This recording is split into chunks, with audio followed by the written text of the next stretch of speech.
গাজার দিকে মার্চ করে তুমি কত মানুষকে খুন করবে আমরা দেখে নেব। তো স্বাধীন ফিলিস্তিন নয়তো ফিলিস্তিনের শিশুদের মতো আমাদেরও মৃত্যু। আমরা শহীদের মৃত্যু চাই, আমরা ইহুদিদের কাছে মাথা নত করব না। জাতিসংঘ শুধু কতিপয় বিবৃতি দিয়ে বক্তব্য দিয়ে আপনাদের দায়িত্ব পালন শেষ করতে পারেন না। সম্মানিত নগরবাসী, আজকে আমাদের হৃদয় ক্ষতবিক্ষত, আমরা মর্মাহত, আমাদের ভাষা আমরা হারিয়ে ফেলেছি।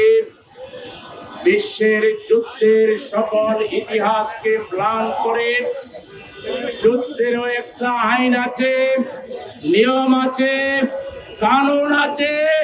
সব আইন কানুন নিয়মকে ভঙ্গ করে বিশ্বের সবচাইতে বড় ইবলিস, বিশ্বের সবচাইতে বড় শয়তান নেতানিয়াহু আজকে ফিলিস্তিনের নারী শিশুদের আজকে নির্বিচারে খুন করে যাচ্ছে। এই খুনিকে থামাবার কেউ নেই। আজকে জাতিসংঘ শুধু কতিপয় বিবৃতি দিয়ে বক্তব্য দিয়ে আপনাদের দায়িত্ব পালন শেষ করতে পারেন না। কোটি কোটি মানুষের একটাই দাবি, স্বাধীন ফিলিস্তিন রাষ্ট্র গঠন করতে হবে। এটার জন্য শুধু ৪৫ কিলোমিটারের গাজাবাসী নয়, পৃথিবীর কোটি কোটি বনি আদম আমাদের শিশুদের মর্যাদা রক্ষায় আমরাও জীবন দিতে কুণ্ঠাবোধ করব না। হয়তো স্বাধীন ফিলিস্তিন নয়তো ফিলিস্তিনের শিশুদের মতো আমাদেরও মৃত্যু। আমরা শহীদের মৃত্যু চাই, আমরা ইহুদিদের কাছে মাথা নত করব না। আর নেতানিয়াহু আর তোমার অভিভাবকরা অপেক্ষা করো, আসমানের পক্ষ থেকে ডিসিশন খুব শীঘ্রই আসবে। তোমার লাশ বন্য পশুরা খাবে, কুকুর খাবে, তোমার মাটিও কোথায় হবে না। নেতানিয়াহু তুমি ফেরাউন নমরুদের শিক্ষা গ্রহণ করো, তোমাকে অবশ্যই উচিত জবাব দেওয়া হবে। এভাবেই তুমি পার পাবা না।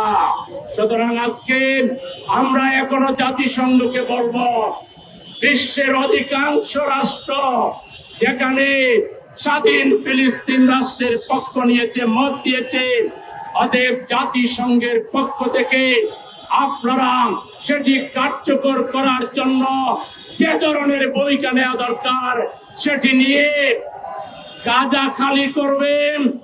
ওই স্বপ্ন দুঃস্বপ্নে পরিণত হবে। গাজা কখনো খালি হবে না। এটা মুসলমানদের প্রথম কিবলা মসজিদুল আকসা। এটা মুসলমানরা একজন মুসলমান পৃথিবীতে বেঁচে থাকতে গাজা খালি হতে দেওয়া হবে না।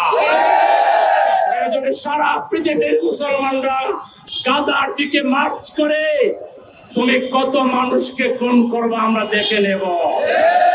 সুতরাং সমস্ত মুসলমানদেরকে জিহাদের জন্য প্রস্তুতি নিতে হবে, রাস্তাকে মুক্ত করতে হবে, গাজা উদ্ধার করতে হবে।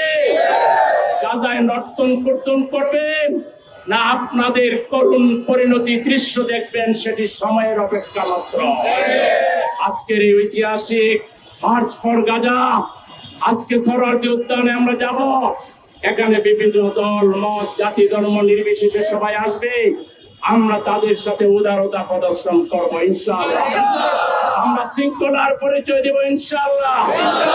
আমরা এই বাংলাদেশকে পৃথিবীর মানচিত্রে একটি অনন্য বাংলাদেশ হিসাবে পরিচয় করাবো ইনশাআল্লাহ। আমরা প্রতিবাদ করব।